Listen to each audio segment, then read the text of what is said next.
What's going on, guys, and welcome back. So it's not very hard to say that purple is kind of dominating the format. Dumbo is one hell of a card, and Blurple and Purple Steel feel like the two choices you have. But today I'm going to go over three decks that I think actually have a pretty good chance to compete in the meta and make a push for that tier 1 spot. And I'm going to explain some choices, talk about highlighted cards, all that stuff. 3 Dreamborn links are also down below, so feel free to check them out. If we want a more in-depth breakdown on any of these decks, just let me know down below. I know one hint, blue-green has been a popular choice, so I will work on diving into that more. I've been grinding that deck a lot on Best of 1 on Lorcanito just to really get the hang of matchups and mulliganing everything to give you guys the best advice I possibly can. However, the list I've come up with, I'm actually really, unfortunately, happy with. And I say that because I planned to play Blurple for DLC Milwaukee. And I planned that before Rotation and Dumbo and everything else came out. So, yeah, I don't really like this deck. But who knows? Maybe we'll shake it up and end up playing something else for the DLC. But without further ado, deck number 1, numero uno. We have anti-blurple, green-blue. What is it? Green-blue. Now, I was trying to think of a quick witty name off the top, but I kept wanting to keep the pull part, and that's the purple part, not the blue part. So, green-blue, Gru. Is that what we should call the deck now? We got blurple and we got Gru. Some little minion action. There we go. That's not terribly cringy. Anyway, you can see the deck list on the screen, so really not too crazy, I don't think. We got some things in here like the Jasmine shift line and just a heavy top end. So in this deck, I wanted to ramp and get to the top end to where you can control your matchups really well, getting to Clarabelle early, especially if there's Blurple, a deck that generates so much hand advantage, and then you have great answers. So instead of just the Tipo Sail, I wanted to really be able to hit the ramp hard, get to that late game heavy, have more resources, draw more cards, have more ink, play more of the game, and that's how we want to just out-resource and outlast Blurple on that top end. So playing 4 Kita and 3 Donald as well. Been going pretty good. It's a really nice, like, if you can hit ramp on 2, Kita on 3, so you go to 4 on 3, and then on turn 4 you play Donald, which then inks you an extra 1. So normally on 4 you would ink to 5, Donald inks you to 6, Kita inks you to 7, so then you're going into 8 ink on turn 5 all of a sudden. It really opens a lot of doors for you as far as what you can do, and a lot of time in the Blurple matchup at that point you can just hard play a Under the Sea, and there's a good chance that they have like a 1-drop, a Tipo, Genie, possibly even like Elsa, and you could potentially just completely board wipe them in that turn 5 slot if you're at 8 ink already, and just really take control of that matchup, put them in a spot where now you have the better board. They have to start reacting into your board, which, I mean, they have Hades. Not many play Monstro anymore. They have Into the Unknown. They do have cards for it, but at that point too, now you're able to play things like John Silver, Basil, Hades, these late game answers of yours, and they might have 5, 6 ink. By turn 5, they probably have 6, maybe 7 ink at that point, but you're up on ink on them, and you're way up on board presence on them. Because of Clarabelle, your hand size is going to be identical to theirs each turn until they answer it and get rid of her. And then, like I said, you have Under the Sea, Bend to My Will as 2 just answers to blow out their board, blow out their hand, and just really take control of it. You may say, like, getting control of that board, they have higher strength characters, things like that. So you have your Welcome, Mother Knows Best in there to deal with their board presence that way instead. Yeah, just so much of the deck was just, it felt almost OP. Like, so many good cards in the deck. Heffalumps and Woozles helping into your aggro matchups, stopping them from questing, or even into like Blurple matchups, just slowing them down if they try to go under you or anything like that with like Evasive Rush, and try and just like go heavy evasive, Genie, quest. Heffalumps and Woozles really putting a damper on that one.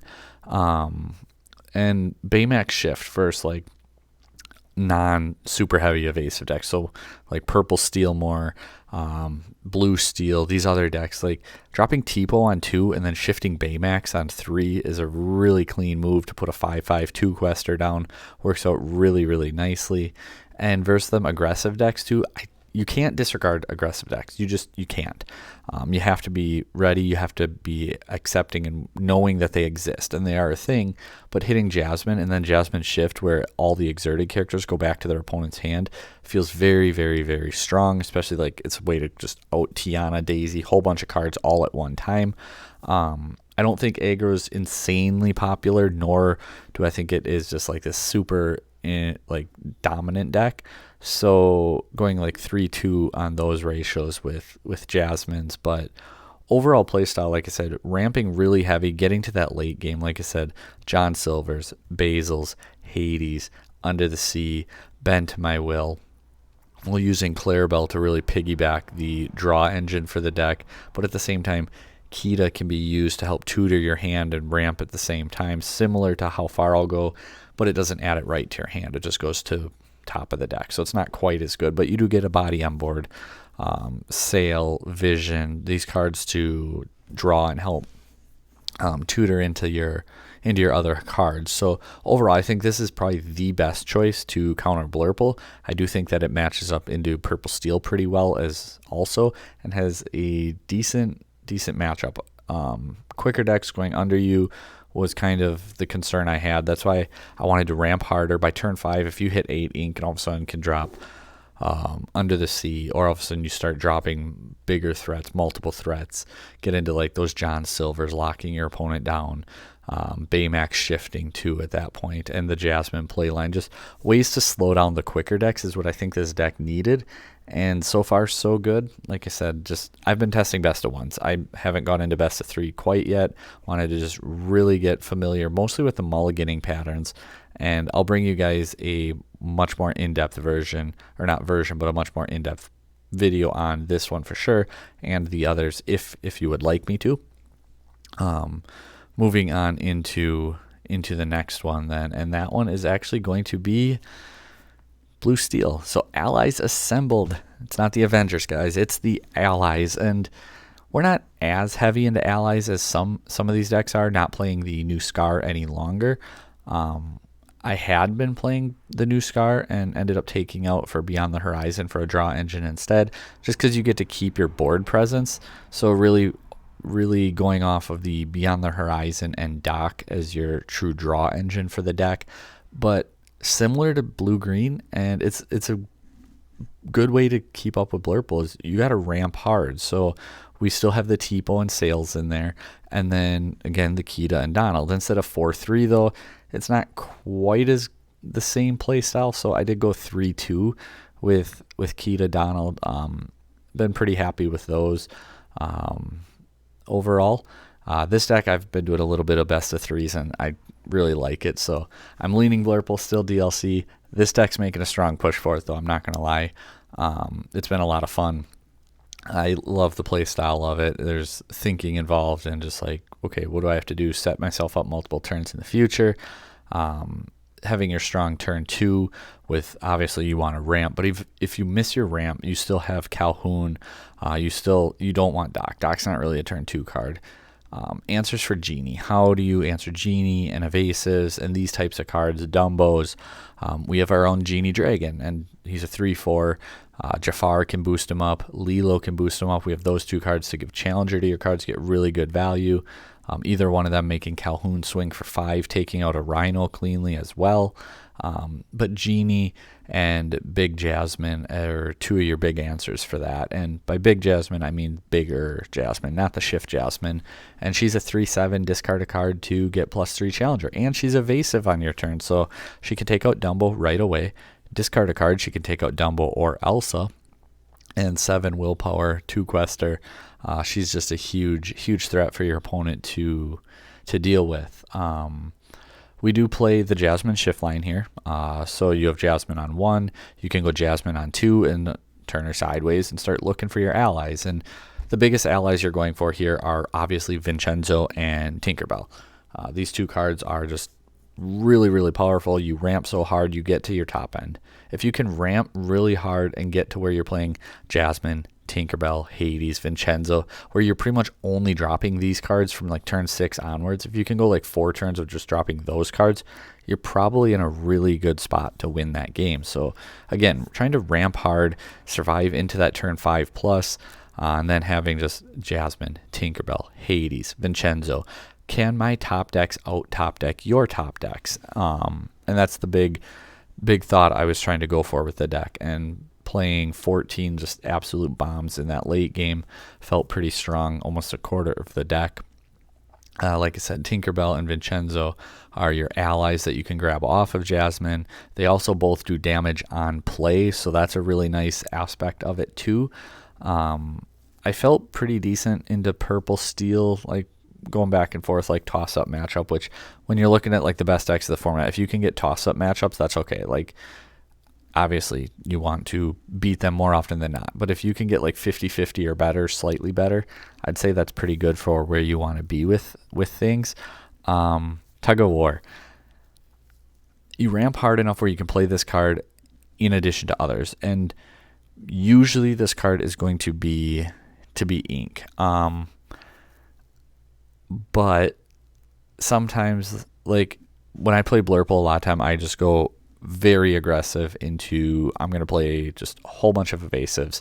Can you answer all my evasives? And Tug of War kind of answers a lot of the evasives. Like Tug of War and then follow Tug of War up by a Tinkerbell. Now all of a sudden all the Dumbos are gone. Genies are all gone. What do you have, an Elsa with 4 damage on her? That's not that threatening. You have anything that's not evasive, I'm going to kill it with Tinkerbell and then just ping your evasive for 2 more. Or I'm going to play a Vincenzo, drop 3 more damage on something. So even going like Tinkerbell followed by Vincenzo is a very strong way to deal with Genies and things like that too. And we play a few Hades, because why not play a few Hades? And in addition to that, Hades singing Beyond the Horizon all by himself is just kind of a nice little aspect that the deck has going for it. So overall, this deck too has felt pretty strong and fun. Lilo, honestly, I've been torn on flip-flopping Lilo Jafar, or even going like 4 Jafar, 1 Lilo, just because he quests for 2.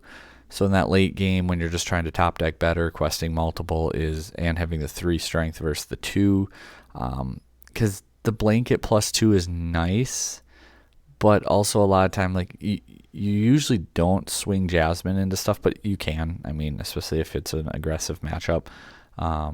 Tipo, it's more strategically using the Jafar, I found. Lilo just kind of sits awkwardly waiting for the right time to drop her and use her. I'm going to keep playing it more at 3, but I'd say that's probably outside of Tug of War. Tug of War is that niche pick, that random pick that nobody's playing, and if you follow our top spreadsheet, that eventually someone maybe plays it and it makes its way in there. That's kind of that just random, I'm going to get you guys commenting down below choice. But Lilo and Jafar, like I said, Jafar is kind of almost nicer to just strategically place, boost a Genie, boost Jasmine without needing to discard something and getting another body on board to take out evasive cards. But Lilo's still kind of nice, so we'll see. For now, Lilo stays at 3, but honestly, maybe 4 Jafar, 1 Lilo would be the play I end up going towards. But again, I do think that this is a second deck that has a good chance to compete and get you into top cuts and make a run at some of these events. So I said there was 3. You saw 3 teasers in the thumbnail. So what is the last one? The Leaning Tower of Chiza. If you know, you know.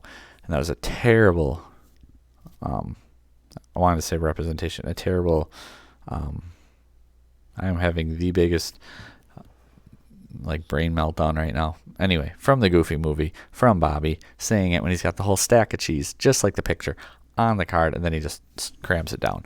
Anyway, I do apologize. This list, I was testing Blurple a lot the other night, and I ran into 3 different players playing basically this same deck. And the second one is when I started just kind of like looking, checking his discard continually, remembering what he's inking, looking and at the cards, because the first one just absolutely dog walked me.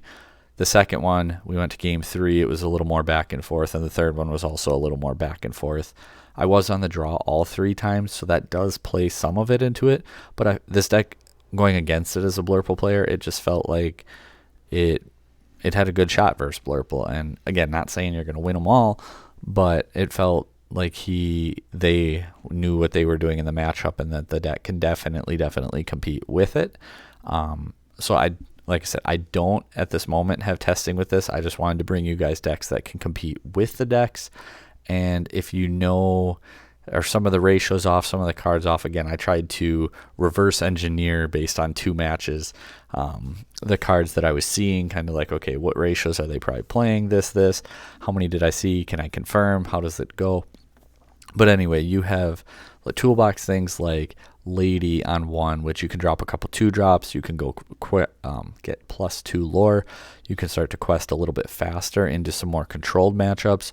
However, it's not necessarily the end-all, be-all. You do still have the Lady shift line in there too. Grab back a few 1-drops for later. But it's kind of like Circle of Life Turbo. It almost felt like you got turn 1, 2, 3, Tramp on 4. Then you can sing Circle of Life on potentially even on 4, but Tramp really helping you just dump cards to your discard, dumping Clarabelle to your discard especially, but otherwise dumping like Rockstar Stitch, dumping Surfer Stitch. If you have to dump the 6-drop Tramp, just dumping those cards into your discards. Then on turn 3 or 4, based on where you're at, or turn 4 or 5, singing the Circle of Life to just get to play them for free.